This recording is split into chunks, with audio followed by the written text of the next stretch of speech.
Hello everybody, नमस्ते। मैं हूँ Arpita. Welcome back to my channel enjoy speaking English. आज के वीडियो में मैं बेसिक ग्रामर डिस्कस करूँगी।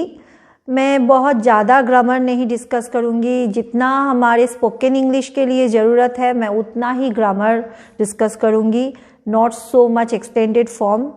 तो आज के इस ग्रामर में है आर्टिकल्स का कैसे यूज़ होता है, क्या क्या एक्सेप्शनल है, वो सब मैं डिस्कस करूंगी आज के इस वीडियो में। Is very much important.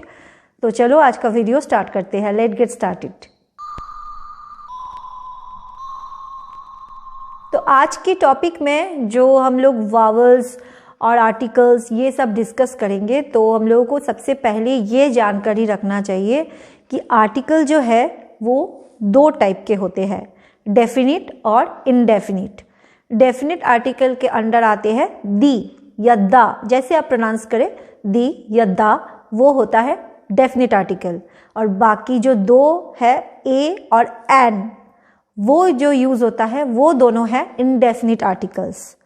और हमारे वावल्स कितने हैं ये तो आप सबको पता ही है, ऑलमोस्ट सभी को पता है। वो है 5 वावल्स, AEIOU। ये जो 5 अल्फ़ाबेट्स है ये है वावल्स। और ये 5 अल्फ़ाबेट्स को छोड़कर जो बाकी 21 अल्फ़ाबेट्स है वो सब है कॉन्सोनेंट्स। तो वावल्स है 5 और कॉन्सोनेंट्स है बाकी 21 अल्फ़ाबेट्स।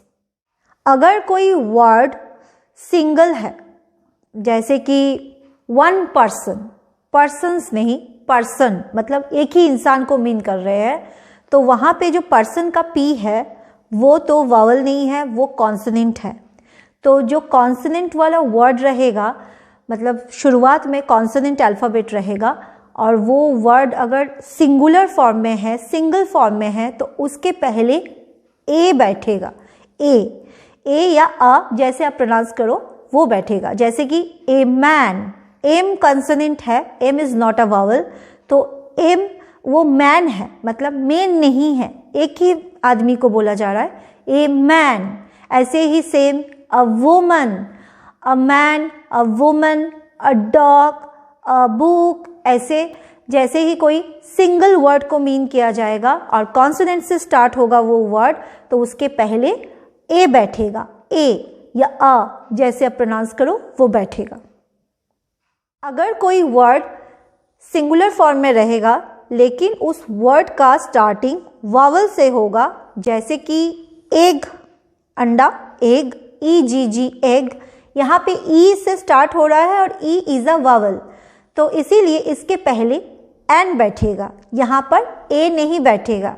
जैसे हम लोग बोले ना कि कोई वर्ड सिंगुलर फॉर्म में रहेगा और अगर कॉन्सोनेंट से स्टार्ट होगा तो उसके पहले ए बैठेगा, लेकिन अगर वावल से स्टार्ट होगा तो उसके पहले एन बैठेगा। जैसे कि N egg, an umbrella, umbrella में देखो आप यू से स्टार्ट होता है, यू इज अ वावल, तो उसके पहले एन बैठेगा। An umbrella, an egg, an onion, an elephant, ऐसे। There are some exceptions too. Exception ये है कि हम लोग तो ये जानते हैं, ये समझ गए हैं कि वर्ड अगर कॉन्सोनेंट से स्टार्ट होगा तो उसके पहले ए बैठेगा, लेकिन अगर वर्ड स्टार्ट हुआ कोई कॉन्सोनेंट से और वो कॉन्सोनेंट का प्रोनाउंस जो होता है, प्रोनाउंसिएशन, वो अगर साइलेंट फॉर्म में रहेगा, जैसे कि ऑनेस्ट, HONEST, ऑनेस्ट है, लेकिन यहाँ पे एच का प्रोनाउंस नहीं हो रहा है, तो यहाँ पर क्या होगा कि ये वर्ड के पहले एन बैठेगा क्योंकि एच साइलेंट है। जैसे कि आवर, HOUR, आवर मीन्स घंटा, तो ये जो आवर है तो यहाँ पर देखो आप एच जो है वो साइलेंट है, उसका प्रोनाउंस नहीं हो रहा है, तो इसीलिए इसके पहले भी एन बैठेगा। जैसे कि an honest man, half an hour, half a hour नहीं, या ए ऑनेस्ट मैन नहीं, half an hour, an honest man, क्योंकि यहाँ पर एच जो है वो साइलेंट है। भले ही ये वर्ड ऑनेस्ट और आवर ये कॉन्सोनेंट एच से स्टार्ट हो रहा है, लेकिन ये साइलेंट है, इसीलिए इसके पहले एन बैठ रहा है। वैसे देखो आप, जहाँ पर एच का प्रोनाउंसिएशन साइलेंट नहीं है वहाँ पर उसके पहले ए ही बैठ रहा है। जैसे कि अ हेलीकॉप्टर, हेयर ब्रश, ऐसे ही तो जहां पर साइलेंट है उसके पहले एन, और जहां पर साइलेंट नहीं है उसके पहले a. Now come to another exception, same ही है। जैसे कि आपको पता चला कि जहां पर कॉन्सोनेंट का साउंड नहीं आ रहा है तो वहां पर आप एन बैठा रहे हो। वैसे ही कोई कोई वर्ड वावल से स्टार्ट होता है लेकिन उसका प्रोनाउंसिएशन लग रहा है कि वो कॉन्सोनेंट से स्टार्ट हुआ है। जैसे कि यूरोपियन, आप लोगों को पता है यूरोपियन का स्पेलिंग ई से स्टार्ट हो रहा है, तो ई इज अ वावल, तो उसके पहले तो एन बैठना चाहिए। लेकिन सब कुछ प्रोनाउंसिएशन के ऊपर ही डिपेंड करता है। यहाँ पे जो ये प्रोनाउंसिएशन है ये कुछ ऐसा है, यूरोपियन, यूरोपियन तो ऐसा लग रहा है Y O U, U European, तो वाई से स्टार्ट होगा तो वो तो कॉन्सोनेंट हो जाएगा, वाई इज अ कॉन्सोनेंट। तो कॉन्सोनेंट के जैसे जैसे साउंड हो रहा है ना, तो इसीलिए साउंड के हिसाब से इसके पहले एन नहीं ए बैठेगा। आप समझ रहे हो ना कि जैसे कि कोई वर्ड स्टार्ट हो रहा है वावल से लेकिन साउंड कर रहा है कॉन्सोनेंट जैसा, तो उसके पहले ए बैठेगा, नॉट एन। ऐसे ही यूनिवर्सिटी आप देख लो, उसमें भी सेम है, university it starts with you, लेकिन हम लोग जब प्रोनाउंस करते हैं, उच्चारण करते हैं, तो ऐसा लगता है कि वाई यू, यू वाई से स्टार्ट हो रहा है, तो वाई को समझकर हम लोग उसके पहले ए बैठा देते हैं। This is the exception. तो एवरीथिंग डिपेंड्स ऑन प्रोनाउंसिएशन।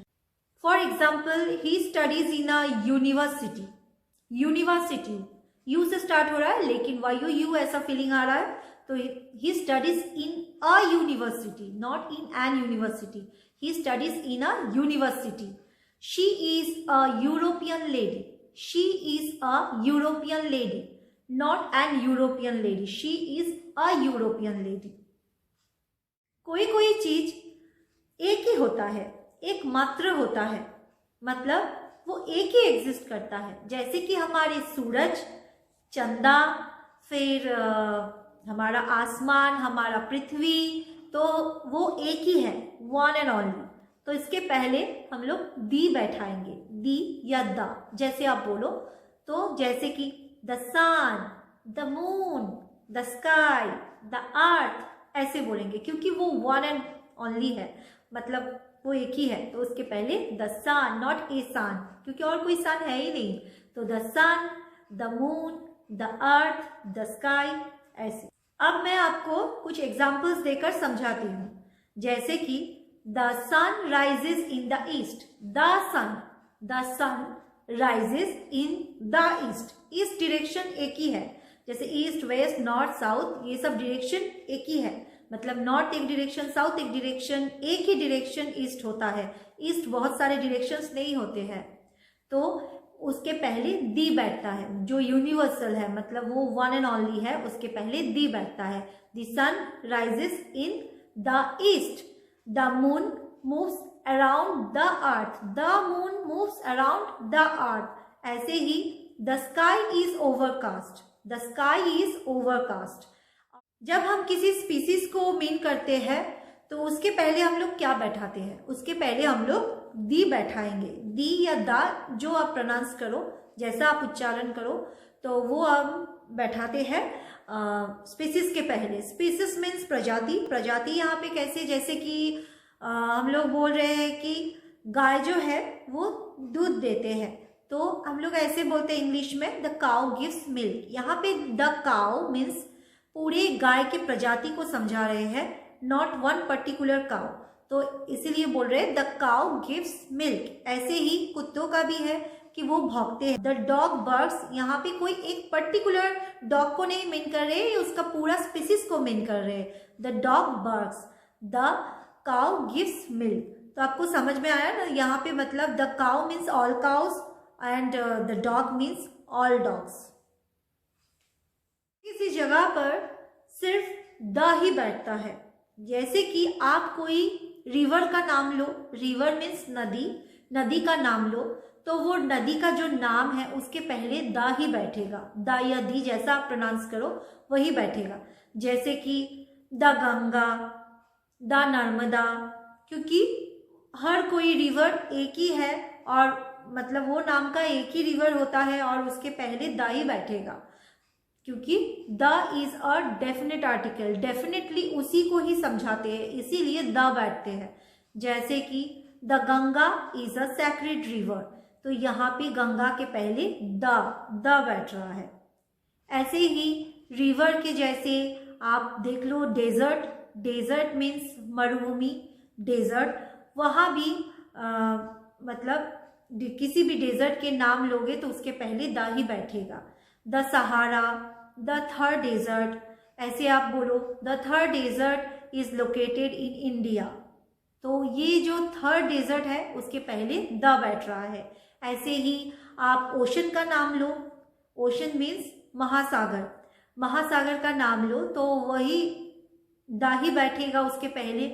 जैसे कि the Pacific, the Indian ocean, ऐसे आप लो तो the Pacific is the largest ocean in the world, the Pacific. Okay, तो फिर उसके बाद आप माउंटेन का भी देख लो, माउंटेन का भी कोई नाम लोगे ना, कोई भी माउंटेन का नाम लो तो उसके पहले द बैठता है।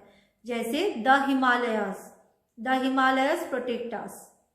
ऐसे ही होता है न्यूज़पेपर भी, न्यूज़पेपर में आप देखो, न्यूज़पेपर कोई भी एक नाम लो उसके पहले द बैठता है। द स्टेट्समैन, द टेलीग्राफ, तो इसके पहले द बैठता है। और सेम है वैसे ही रिलीजियस बुक्स के बारे में भी आप ऐसे ही बोल सकते हो कि रिलीजियस बुक्स जो होते हैं वो एक एक बुक पर्टिकुलर होता है, डेफिनेट होता है, तो उसके पहले भी द बैठेगा। जैसे कि the Bhagavad Gita, the Ramayana, the Mahabharata, the Quran, the Bible, तो इसके पहले भी द ही बैठेगा। और फिर आप कोई मोनूमेंट को भी देख लो, जैसे ताजमहल, आईफिल टावर, उसके पहले भी द ही बैठेगा। द ताजमहल इज लोकेटेड इन आगरा। तो आपको समझ आया कि कोई भी ये सब जो होता है ये सब पर्टिकुलर होता है तो इसके पहले द बैठता है। रिवर हो या डेजर्ट हो या न्यूज़पेपर हो, इसके पहले द बैठता है। उसके नाम लोगे तो उसके पहले द बैठेगा। तो आज ये आर्टिकल का जो टॉपिक है मैं यहीं पर ख़त्म कर रही हूँ। आपको ये समझ आया कि article is very much important. Article के बिना वर्ड इधर उधर हो जाता है, मीनिंग भी थोड़ा सा उटपटांग हो जाता है। तो स्पोकन इंग्लिश में भी ये आर्टिकल समझना बहुत ज़रूरी है। आप इंग्लिश बोलो तो आपको ये सब आर्टिकल्स ध्यान में रखना होगा, कौन सा आर्टिकल किधर बैठेगा, क्या मीन फॉर्म कर रहा है, ये सब बहुत कुछ ध्यान में रखना पड़ता है। इसीलिए आप इस चीज़ को समझो और ऐसा ही आप प्रैक्टिस करो। तो मिलते हैं नेक्स्ट वीडियो में, तब तक के लिए बाय, टेक केयर।